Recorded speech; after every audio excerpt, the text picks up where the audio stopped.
Welcome to episode 59 of Insects for Fun, the entomology podcast hosted by me, your not-so-local entomologist. And today, we have a new listener request from a listener named Joseph out in Hungary. So without further ado, let's dig into it. Antlions are a group of insects in the order Neuroptera, which are net-winged insects like lacewings and mantidflies, and we will definitely be getting to those ones at another time. But today is all about the antlion, which are a group of really interesting insects in the family Myrmeleontidae, of which there are around 2,000. The name antlion appears to have come from the classical era, which started in the 8th century before Common Era. As for why they got this name, the most widely believed reason is simply that they prey upon ants like a lion, at least during their larval stage. The insects can be found throughout the world, but prefer living in warmer climate areas, especially dry ones like dunes, sandy pine soil barrens like the beach towns in Cape Cod, barren parking lots, basically anywhere that's got dry or sandy soil. Now, this is not to say they can't tolerate rain, because they can. It's just that a very rainy area doesn't exactly pair well with the strategies many of these guys use. And if they are in a rainy place, then they choose to make their tunnels underneath cover, like fallen debris, trees, or man-made structures. Antlions, like all lacewings, go through complete metamorphosis, and the larvae are predatory, unlike the adults, feeding on ants, as we mentioned earlier, as well as other small insects. But unlike a lion, they don't chase down their prey. They instead wait for their food to come to them and then take advantage of the moment. Most actually build a funnel-like sand trap and lay in wait at the very bottom. You know that giant sand monster in Star Wars? The one that Jabba the Hutt would throw prisoners into for fun? I think its name is Sarlacc. Well, that crazy thing is modeled after the larva of an antlion. Or maybe you're a Star Trek fan. In that case, think of Seti eel, which apparently made its debut in Star Trek II: The Wrath of Khan. The larvae burrow into the ground butt first, and use their arms to fling sand and debris up and out as they form a funnel. Once the trap is made, they sit and wait for ants and other insects to walk, slip, or fall into their trap.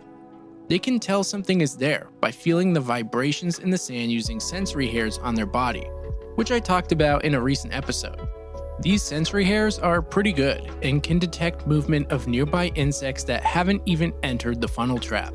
Once something has entered it though, the antlion larvae begin flicking sand at the target to create a small landslide. And they are really precise about it. They also know exactly how much sand to flick to push their prey to the bottom. If you see videos of these online, they absolutely look like sand dune monsters from a sci-fi film. But some species don't go this far in trap creation, and prefer to stay in pre-made holes of trees or rocks, waiting for something to walk by. Either way, these insects are opportunistic feeders, and don't go chasing down their food. To be honest, I don't think they could, even if they tried, based on how crazy their bodies are. Of course, waiting for your food to come walking by isn't exactly reliable, and there may be times when little to nothing comes at all. And it's for these reasons that the antlions have very slow metabolisms. They can actually go months without food, which, believe it or not, prolongs their lifespan. That being said, if a location really isn't providing, then the insects will move to a new place. Joseph mentioned seeing this happen at the local playground he takes his son to. What's really interesting and funny is that the larvae move backwards. They could go forward if they wanted, but it's much easier for them to move backwards because of how their body is built. In parts of the US, people actually call them doodle bugs, because the paths they make in soft soil look like little doodles or drawings made by someone dragging their finger around. Antlions spend the most time as a larva, and only pupate once they've reached maximum size. This will of course depend on the species, but many antlion larvae max out at around half an inch, or 1.3 centimeters. They stay in this pupa for a month's time before emerging as an adult. But the adults don't live very long at all. It's for these reasons that their lives are actually extended when little food is present. But the goal of an antlion is not a long life.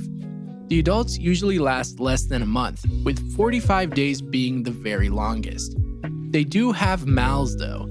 In fact, adult antlions are another pollinator, feeding on the nectar from various flowers at night, keeping our world green while the butterflies and bees are sleeping. The adults resemble a damselfly, but they have long clubbed antennae and their wings have more of a patchwork pattern, which is where the order gets the name lacewings.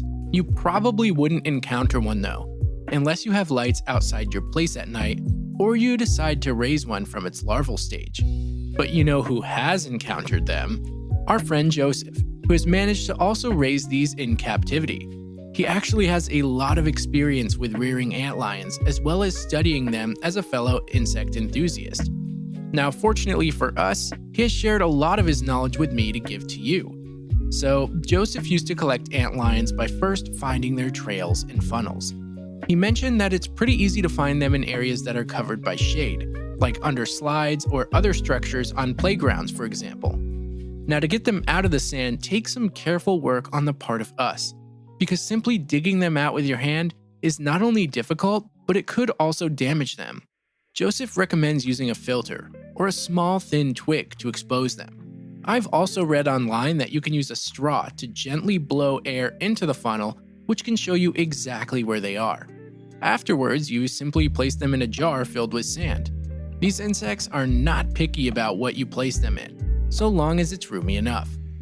Joseph used 700 milliliter jars, and the cool thing is these larvae will simply go about making a new funnel trap once moved. They really aren't bothered by glass walls because honestly, they're not trying to move far anyway. As for food, he told me that these insects will in fact eat anything they possibly can, but bulkier prey items like flies are more packed with nutrients and make them grow faster. You can tell the larvae have created a pupa when the sand funnel loses its clean and tidy appearance. The pupae are buried within their sandy pits and are protected by a cocoon made from silk and sand mixed together.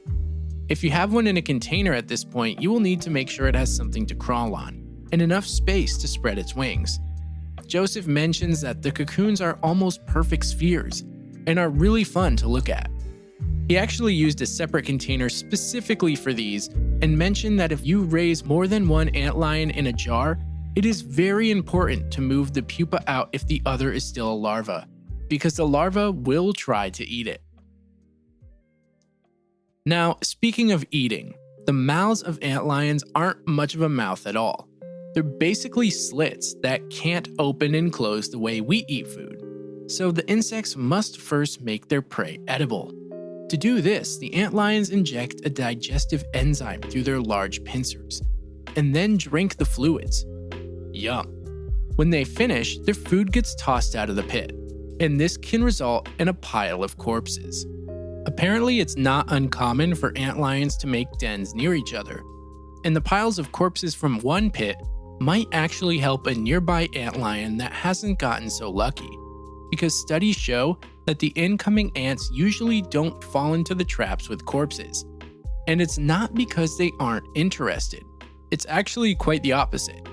Ants will come to investigate, but then wander away from the crime scene as opposed to haphazardly walking right into a den. It's kinda cool to think that in the end, the life cycles of antlions could be determined by their neighbors.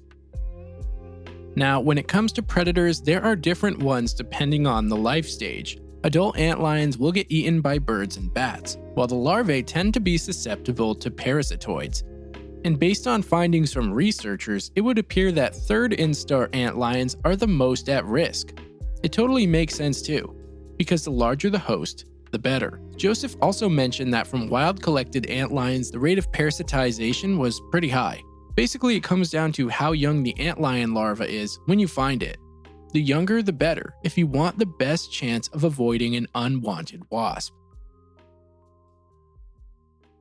Thanks for listening to this episode of Insects for Fun. As always, if you're enjoying the podcast, it is incredibly helpful to rate it and leave a review. If you'd like to further support the show, get bonus episodes and other side content, be sure to check out the show on patreon.com/insectsforfun. Links to the Instagram, Facebook, and Patreon are in the episode notes. And if you'd like to send me a listener submission, let me know on any of the socials or at insectsfordummies@gmail.com. Thanks again for listening.